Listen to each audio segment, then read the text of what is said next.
recording. Right. It is notifying me. There we go. All right.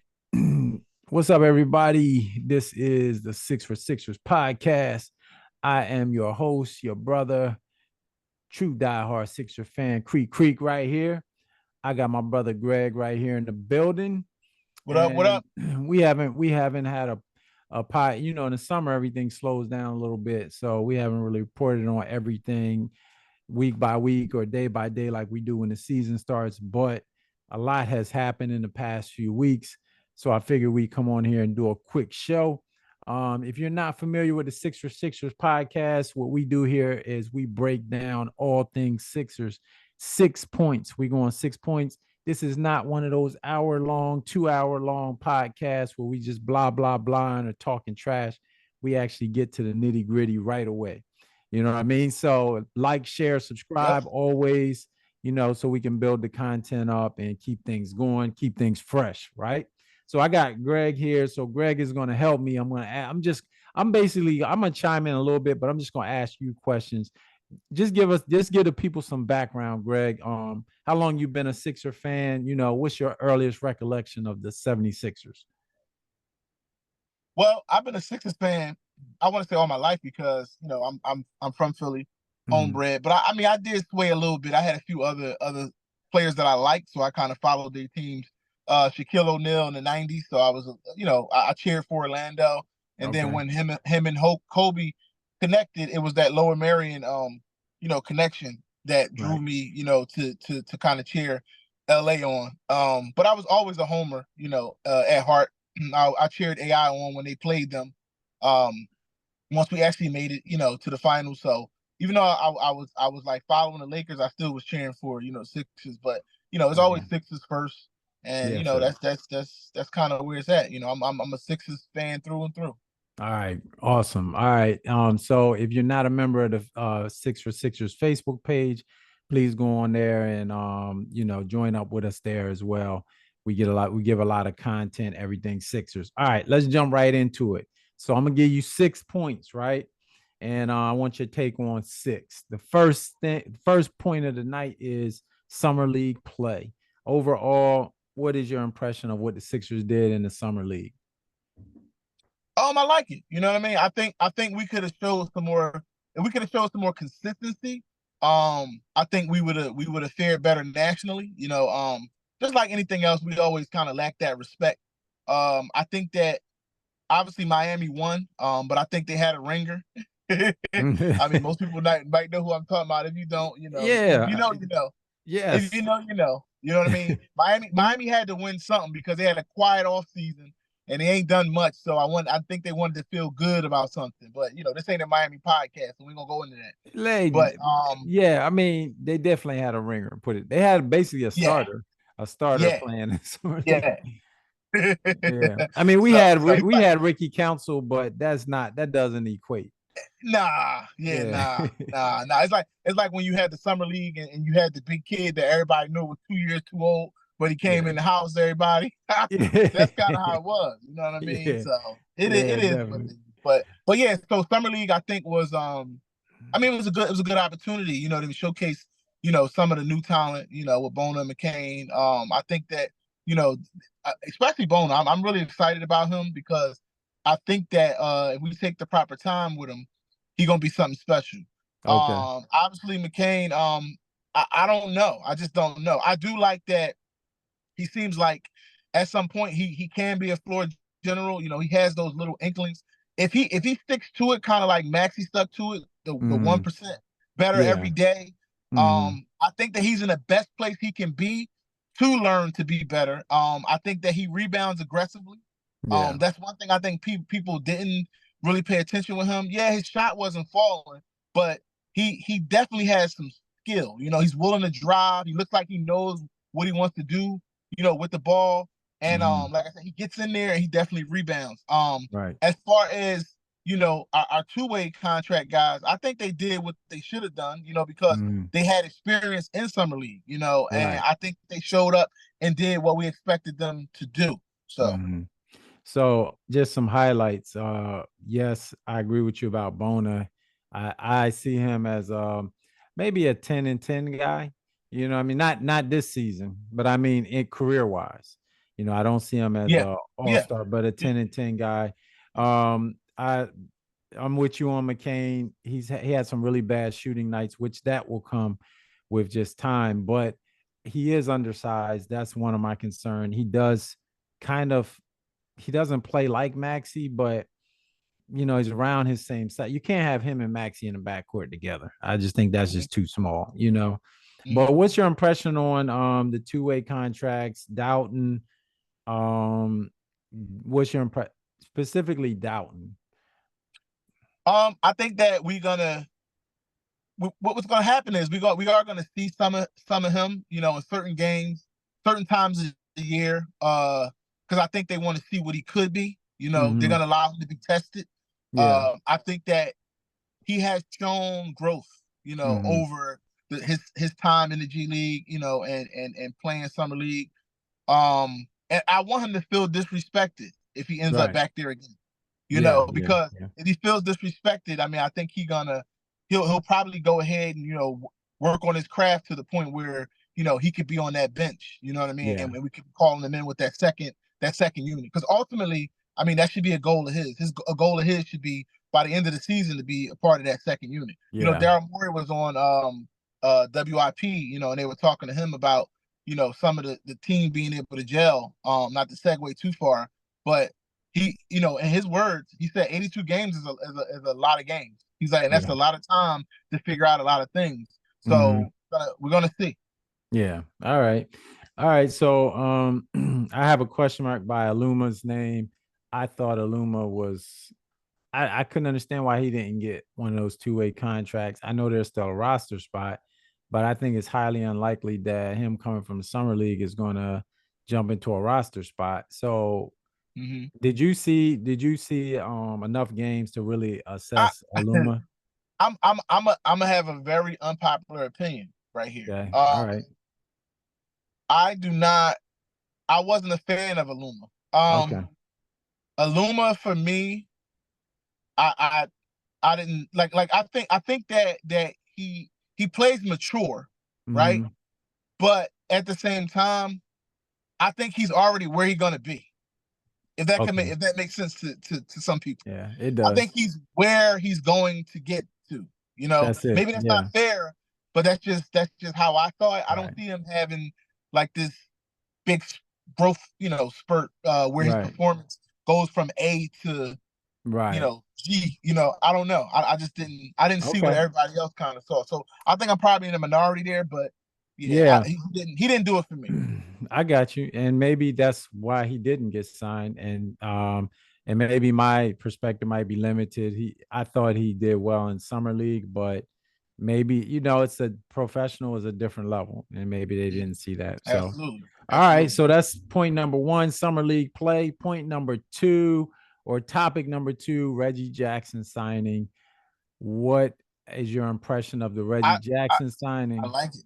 I Okay. like it. I like it. I like it because I think that if you look at it from a macro perspective, it's I think it provides some comfort for Paul Hmm. George, right? Yes. Um, Paul George can actually, be on the floor, and he has a guy out there that's already accustomed to finding him, you know. Okay. Yeah. So I think that some people are not looking as far as maybe I am. And Hmm. I think that his uh I want to say his familiarity, with Hmm. with Paul George, it's something that I think as a team, we kind of looked at. And again, he's a veteran that I think, what I mean, he has a little dog in him, what I mean, Yes. and A lot. he's A not lot. somebody. Yeah, I mean, a lot of dog in him, Mhm. and we needed a little bit of that, Yeah. because what's Elton Brand's favorite thing? High character guy, like that's Elton Yeah. Brand's thing. But Yeah. you kind of need some guys that want to get in the mud and Yeah. hey, look, Paul Reed is gone, you know what I mean? Yeah. We don't have Quinn Yeah. not yet anyway, Not you know what I yet. mean? Yeah. We're So gonna talk so about I that. think that he it was good to slide him in there. Lowry Okay. got dog in him too, no doubt Yes. about it. He But I just does. think it's a little bit different. I think he might have a little more in the tank than Yes. Kyle. You know I what I think mean? so too. Yeah. And I think that he slept on because he was in Denver and they Right. kind of buried him. They kind of Yeah. buried him. So honestly, I'm grateful they did bury him because I think it allowed him to remain fresh to get Yes. here. And Yeah. I think he can make some noise. Now, in last season, he averaged 10 points and almost 2 assists a game coming off the bench for Denver. So that's pretty solid. And 2 rebounds and almost 4 assists, What was his minutes though? 43%. What were the minutes he played? That I got to go a little bit deeper in. I don't Well, know. I can tell you it was low. It was low. Okay. They didn't play him much. They didn't play Okay. him much. So that's what I meant when I said they buried him on that bench. Yeah. I think that he just wasn't a good fit for him. But I think Okay. we can be a good fit for him. And if you go to his 3-point percentage historically, I Yeah. think that he's a very good shooter. Yeah. Very Yeah. good shooter. Yeah. So Joel, I mean, based on Tyrese anyway, Right. needs to be surrounded with guys that can knock the three down. Yes. Yes. Everybody's kind of like extremely worried about us getting a power forward, which Right. I'm in agreement. We do need a power forward. I'm in Right. agreement. But I want people to understand that the NBA is in a positionless basketball mode, right? Yes. Um, Yes. so you don't need traditional roles in order to Right. be a winner, Yes. and I agree. I really would like people to go and really look at age and height on some of the rosters Yeah. because some of these guys are winning without having very tall players Right. because they're playing positionless basketball Yeah. and I can't get into it, but if you actually go and you really want to see it, you can look on YouTube. There's a Mm-hmm. special on Caleb Martin and all Mm-hmm. the things that he'll bring that Right. people will probably be surprised by once they actually start paying attention. All right, great. So just we're gonna get ready to end on that, but Reggie Jackson is a career 34%, 35, almost 35%. But he did have some really big years for shooting the three. 43% went in 2020, 2021. So that's really what he's capable of. 43, Yes, yes, 41%. That's what when he had those big years with the Clippers. His yes. minutes per game for last season, he averaged 22 minutes per game last season, and then 19 the season before. So he wasn't getting a lot of playing time. Not getting a lot of playing time. Yeah, Not getting a lot but of playing time. that's a good pickup. I'm not concerned about his age because, like, unlike Lowry, Jackson has always been kind of like a role player, and Yep. Lowry was a premier player for many years. Had a lot of more minutes on his wheels Yes. than Yes. Jackson does. So I agree. His age is up there, but I think he can still got a lot left. That was my other point about the age. Like people keep referring to the age, but I like to ask people, how old is Drew Holiday? Yeah, yeah. Holidays around in his And he just won the NBA champions, same. right? Yeah, yeah, Championship, right? yeah, So yeah, we gotta stop with the whole with the they 34, they 30. What does that mean? What does that mean? yeah, They're not yeah, 40. Like, you know yeah. what I'm saying? These guys can really still ball, man. And he has that championship pedigree too.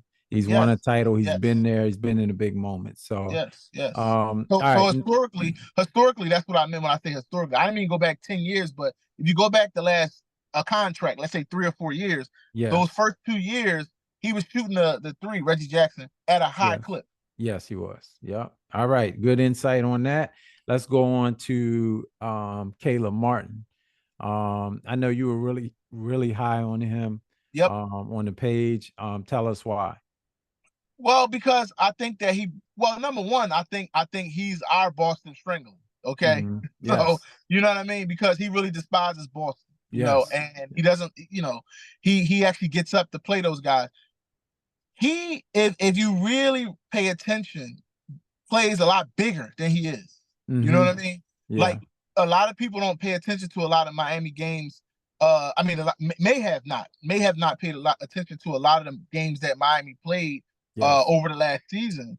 And yeah, I mean, he's not getting Andre Drummond level rebounds, but what he mm-hmm, is he's a clutch player, right? mm-hmm, So when you need things the most is when he activates and he gets you what you think that you might not be able to get, if that yes, makes sense. yes, it does. Yeah, yeah, and with Miami Heat, he was a beast, and particularly when they played against Boston. You know, what I mean, he really, really played aggressive basketball. Absolutely. I like him. I like his style of play. Another, he can shoot the basketball too.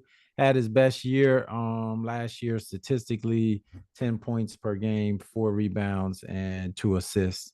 So that was a Absolutely. very, very good pickup. All right. So welcome to Philly, Caleb Martin.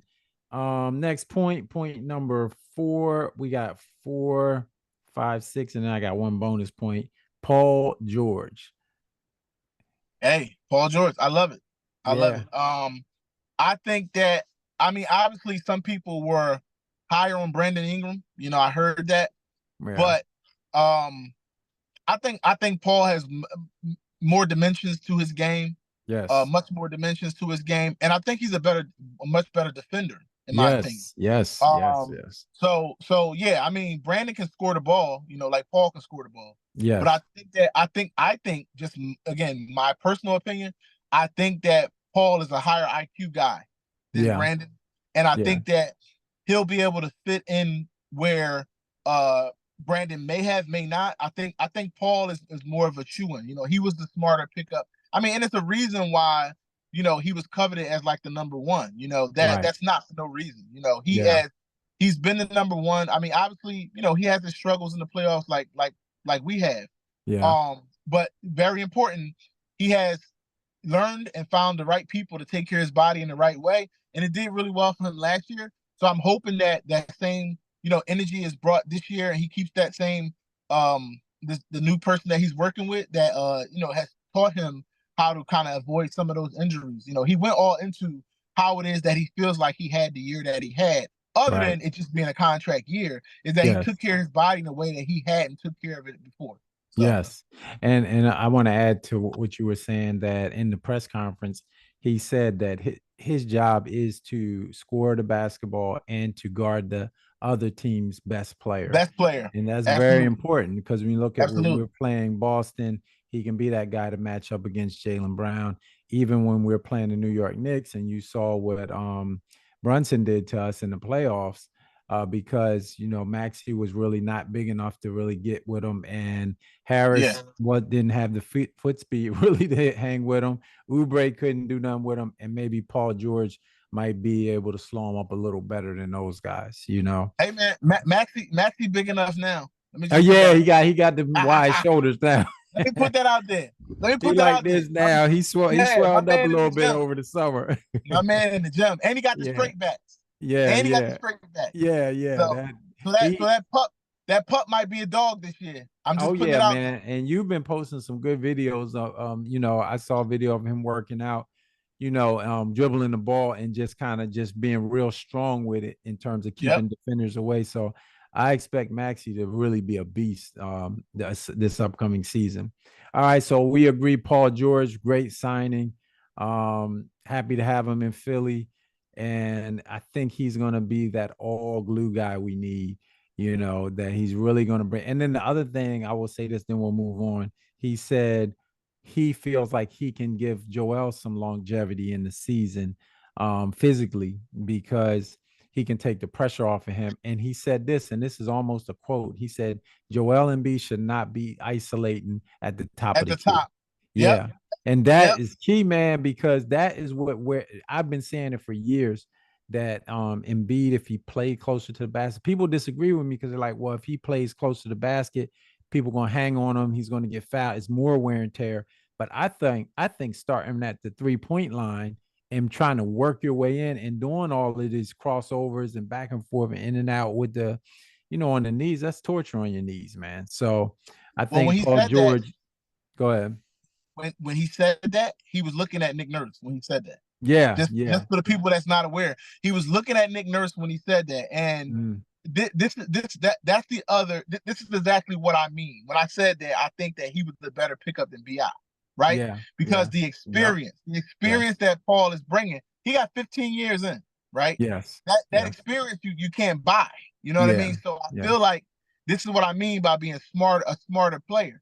So he Yes. can actually go ahead and kind of brainstorm with the coaches when it come to that kind of stuff. Like, hey, you know, get me the ball in these spots. Let's alleviate some of the pressure on Joel. I'm willing to Yes. take that shot. and I'm gonna probably make that shot. You know what Yes, I mean? sir. Yes, So sir. Joel will have a pressure alleviator in Paul Yeah. George. I Yeah. hope that actually helps us, give him some longevity through this season. Yes. Yes, sir.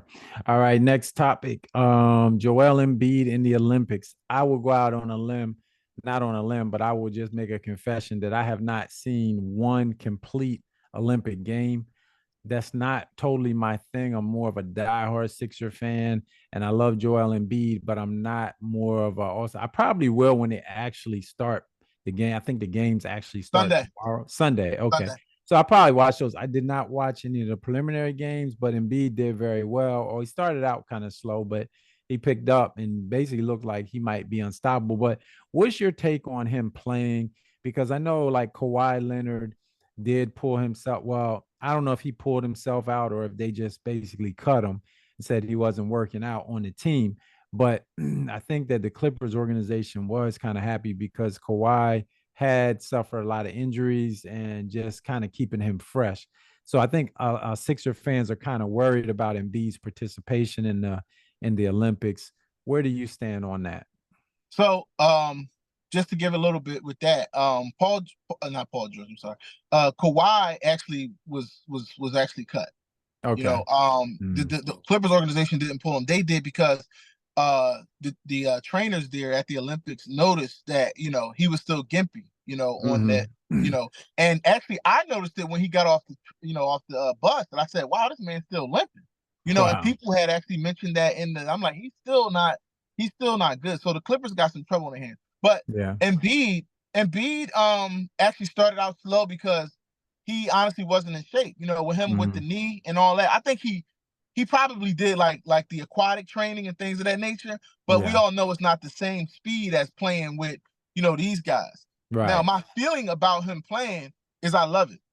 Mm-hmm. What's happening there, and I have watched the games, what's happening there is he is learning to do what we just said, not Yeah. isolate at the top of the key, stay down, and him and LeBron are amazing together. Yeah, you Let me just posted put that that. out there. Yeah. And I posted that the other day because, oh my goodness, like I think I'm going to really love Paul George, being Mm-hmm. here. But I can only imagine what him and LeBron could have done because over there, LeBron has been the man, right? He Yeah. saved a lot of games Yeah, I and saw things of that that one nature. game. Yeah, Yeah. but him and Embiid are really good together. And Embiid has never played that type of basketball, FIBA, right? It's different rules. Yes. So Yes. so what he's learning and what he's actually done is he has led in passing, right? So him Mm-hmm. playing with those other stars and under those other coaches, all great coaches, right? Yes. Yes. If anybody really follows Embiid, like I really follow Embiid, I look at his training, I look at how Embiid almost has a photographic memory, right? He picks Mm-hmm. up things from people and he emulates it and he does it well. So Yeah. what he's doing over there, if you're a true Sixers fan, you're going to appreciate he's going to bring that back to us and actually implement some Yes. of that on Yeah. the floor and Yeah. learn. Hey, so I'm not because he's not the man there. He's Right. the Right. man here. So Yes. not being the man over there has allowed him to play a different style. Yes. Yes. So Yes. he's I like learning that. stuff that we're going to get. So he's going Yes. to get into shape, number one. And number Yes. two, he's going to bring intangible things back to us that will only help us in the long run. So if you Yes. don't like him playing over there, I think that's kind of silly because he's going to show up in shape, whereas normally it takes him Yeah. a while. He's going to come and Yeah. be in better shape than everybody on the team. I agree. And that was my main thing is that in previous seasons it would be a layoff of months. And then you could kind of tell he was lagging the first few games and he was still trying to get in shape. He is in shape now. And so he will just continue that on into the season. So I think that that's a good look for him, you know. And I'm not worried about the injury, man, a potential injury because that could happen in any game, you know, but it's better for him to keep his body moving than to stop Yes, and gain the weight yes, and then try to yes, get back in shape going into yes. camp and be sluggish and slow and all of that. So, all right. And point number six, and I got one bonus point, but point number six is Daryl Morey off season. I, you know how they say that make the apology as loud as the criticisms, right? So I've been critical of Morey. Actually, I gave Morey a pretty good grade into the season. It was like a B plus. So I Uh-huh. wasn't totally upset. but I have been critical of him because Morey is more of an analytics guy, not a basketball guy. I'm more of a basketball guy, like really looking at guys' skill set and see where they fill in. But I will give Morey a lot of props in this offseason. I think the Sixers have done the best out of any team in the league at offseason acquisitions. And so I'm asking you, I know you're a fan of Morey, at least currently. You believe in what he's doing, and you have been posting. You posted the Daryl Morey apology. Wasn't that you that posted the Daryl Morey apology? I did. So here's the thing, right? So I'll clarify it for you. I was not necessarily a Daryl Morey fan, right? I Mhm, wasn't like very high because I didn't know what he was capable of doing. I just mhm, said I'm the type of person that I'm very fair. I want mhm. to see what it is you can do, and while you have total control, and I'll judge you from there. Right. What we have done as a city and as a fan base have judged him based on things that he came into in an Mhm. attempt to try to clean up. We can't Gotcha. judge a person from things that they didn't create. He's Yeah. just doing the best he can to try to clean it up. Now, in the midst of that, what we also learned is that Tyrese Maxey is very responsible as well for Mhm.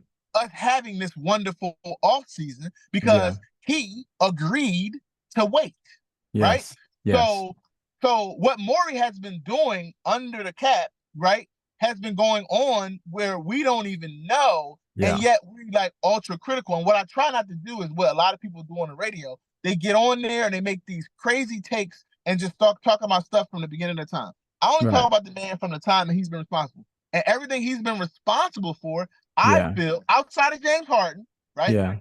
He brought James Harden here because, he thought it would work. Nobody knew that he would be called a liar and all that stuff would Right. happen. Right. We just don't Yeah. know, right? We don't Right. know.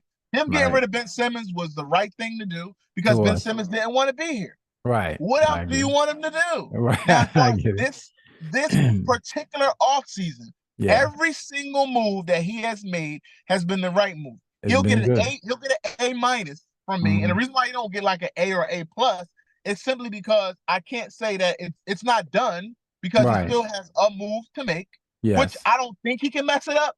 Yeah. But you know what I mean? But I No, think he that can't he mess it is, up.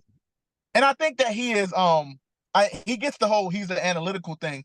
But honestly, if you really listen, it's deeper than that. If you just hear a Yeah. regular conversation with him, even like WIP today, he Mhm. knows what he knows about gelling. Yeah. It's not that he's so overly analytical that he doesn't know that a team needs to gel, a team needs to Right. have the right players, he does know that. It's just that Yes. when you keep hearing that same thing from Yeah. the Yeah. national media, he's a ultra analytic. And no, I mean the Yeah. man knows Right. basketball. He I really knows agree. basketball. So And you know what else he did that I was really impressed with, and I didn't really understand. It goes how deep that position goes, and how fans really don't understand is the KJ Martin signing for 8 million. What he got, like 7, 8 million. And when he got that, I'm like, why? How? Why? You know what I'm saying? Is yeah, he making yeah. more than Lowry or some of the who's a proven veteran? But it The was something CBA, you can so the new explain it. CBA, the Mhm. new CBA that they created is what causes all these caveats, right? The Yeah. first apron, the second apron, and the second apron is somewhere you don't want to be, right? Right. I mean, we could do a whole nother podcast on all that, but On I'm just yeah, saying yeah, the yeah, second apron is where you don't want to be because it handcuffs you to not be able to do. Now we're already at the first apron. I don't think we're yeah, going to go any farther, but him giving KJ Martin that salary would allow mm, him to be able to match salaries with, let's say, like a Dorian Finney-Smith yeah, later on. yeah, Now KJ Martin could have got up to 35 million. He yeah, didn't go that far. yeah. Obviously that would put us in like the Lowry marketing territory. Right, But right, the thing is, you don't want to touch like some of those guys because the question is what happens next season. You won't be able to retain Lowry because of right, right. your current overall roster, right? You would Yeah, go way beyond the second apron and it just won't work. So I can tell right, guys right now, more than likely you're never going to see marketing. I'm gonna say right. even with us having those first, but we could see somebody like Dorian Yeah, when it comes yeah, to the trade deadline. It might not yeah, be Dorian, but when the trade deadline comes around, we are still in position to yeah, trade KJ, and yeah. then as long as And it's at 50% of the salary, that's what I'm so saying. Is it 50% of his 8 million, or is it double that? Because I've read something where they Yeah, can retain so somebody it like could 16. They can go up to like 15 or 16 million. 22 actually. 22. 22. Okay. Okay. Yeah. Yeah. Wow, So that's powerful. Okay, great. yeah. So So that's part of that Maury playing chess that, even I will admit myself didn't totally understand that. And then when I read that, I said, man, that was a genius signing, but I but thought it nobody was did crazy. because Right. again, it's a part of the new collective bargaining or CBA Right. um from this past year, which a Right. lot of people like or don't like, but it's to avoid the super team. That's kind of what Gotcha. they're doing. They're Yeah. making it very hard to be a super team and let you do what Boston did and just Right. pay everybody as much as they can pay them and then just throw caution to the wind because you're selling the team. But that's a Right. whole nother podcast that we can get Right. into. You know Right. what I'm saying? All right, But all right. So that was our 6 points, but we're gonna do one quick overtime point. I'm gonna give you 30 seconds. What's next? We have one roster spot left. People are talking. You spoke earlier about positionless basketball, but everybody's saying we need size, we need a power forward, we need a big rebounder. What do you think? Who would be so next te- up? so so technically it's two, but he's keeping one spot open. Right, So it'll be one, and I think it's gonna be Morris. I think the twin is gonna probably get that spot mm, most likely. I mean, if not, I mean you do have Gordon Hayward, who I know you don't like. right, But when I said that, I was just speaking in terms of he does fill the position, and with right, everything that we have, we don't need him to be. It's almost like how people were saying Paul George is the third best option, right? So the right. third best option on the team makes him very, very good. He's not the first Yeah, or even the second. So the right, same thing with Hayward. Like, just imagine if we don't fill a spot at all, or Gordon Hayward. You right, understand what I'm right. saying? Yeah, Like, yeah. I he's got you. still good enough. Like, he's Right. still an NBA player that Yeah, actually could give you something from yeah. that. Right. You know what I mean? From that angle. But if not, you got a lot of people said what is it how you pronounce the name, Bertans or whatever. Hmm. I don't really like him because that means zero defense. Right. So I would say Twin would probably be the best Yeah. possible person that you could probably plug in there. Or like I said, if worse comes to worse and you're just not trying to double back, maybe that's what Maury trying not to do. It would Right. be to me probably Gordon or my man Hmm. from Dallas, who's a little bit undersized or used to be at Okay. Dallas. I can't think his name. He Yeah. has blonde hair. Williams, right? Grant Williams. You Is it talking Grant about? Williams? Was he on the Mavericks or Yeah, he was with Boston, then he had a stint with the Mavericks, then he was in Charlotte. no, And not Grant Williams, no, not not Grant Williams. Well, I know Grant. okay. It's another guy. It was another guy. I can't think of his name right now, but Okay. Grant All Williams, right. they're not gonna do nothing with him, I don't think, Nah. because Nah. I just feel like he burned a lot of bridges. He's somewhat of a locker room cancer, believe it or not. That's what Yeah, people don't I've seen that where he'll tear up the whole environment. yeah. He Yeah. runs his mouth and he don't back it up. And they said that he don't stay in shape. Right, right. All right. Well, all right. This is the Six for Sixers podcast. I'm your host, Creek. Got my brother Greg here. Always a pleasure, man. Adding some insight to the podcast. And we're gonna get my brother Greg on here as often as he wants to be on anytime, because he got a lot of knowledge and he's a true Sixer fan. So For always sure. For sure. share, subscribe, join the Facebook page, and obviously subscribe to the YouTube page. Send us a message, man. Send us a private message, whatever, any topics you want us to discuss, and we'll hit you up next time. And we're Creek gonna post Creek. this. We're gonna post this on the page too. Oh So yeah, I'm putting it up tonight, man. yep. So because people want to hear from you. They always see your posts and your comments, but never Yeah. never heard your They calling voice. me they calling me Woj. The Woj of Oh the yeah, the Woj debate. Yeah. Hey, Because I be listen, going to break stuff, and I'm like, oh, he already beat me to it. He already posted it. hey So man, yeah, I'll take it. you stay on it, bro. You get them alerts. You know what I Yes, mean? sir. Yes, sir. All right. So Bobby Mark, Woj, whatever you want to call me. yeah, yeah. All right. I'm your brother Creek. We out of here. Till next All time. right, Six later. for Sixers. We out. Peace.